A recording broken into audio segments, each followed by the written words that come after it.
கர்த்தருடைய பரிசுத்த நாமத்துக்கு ஸ்தோத்திரம். கர்த்தர் நல்லவர். உபாகமம் 32ஆம் அதிகாரம் 11, 12 வசனங்கள். இயேசுவின் நாமம் மட்டுமே மகிமைப்படுவதாக.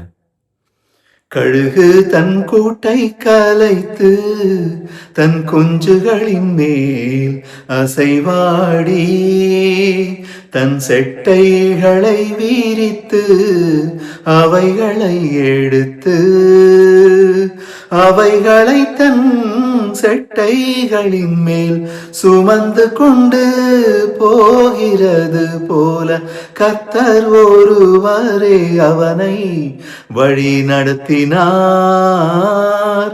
அந்நிய தேவன் அவரோடே இருந்ததில்லை.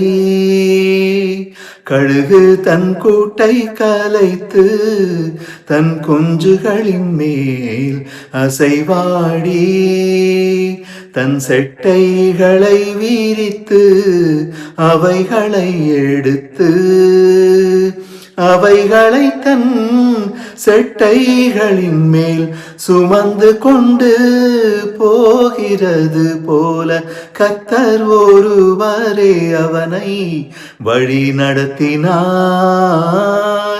அந்நிய தேவன் அவரோடே இருந்ததில்லை. கர்த்தர் நல்லவர்.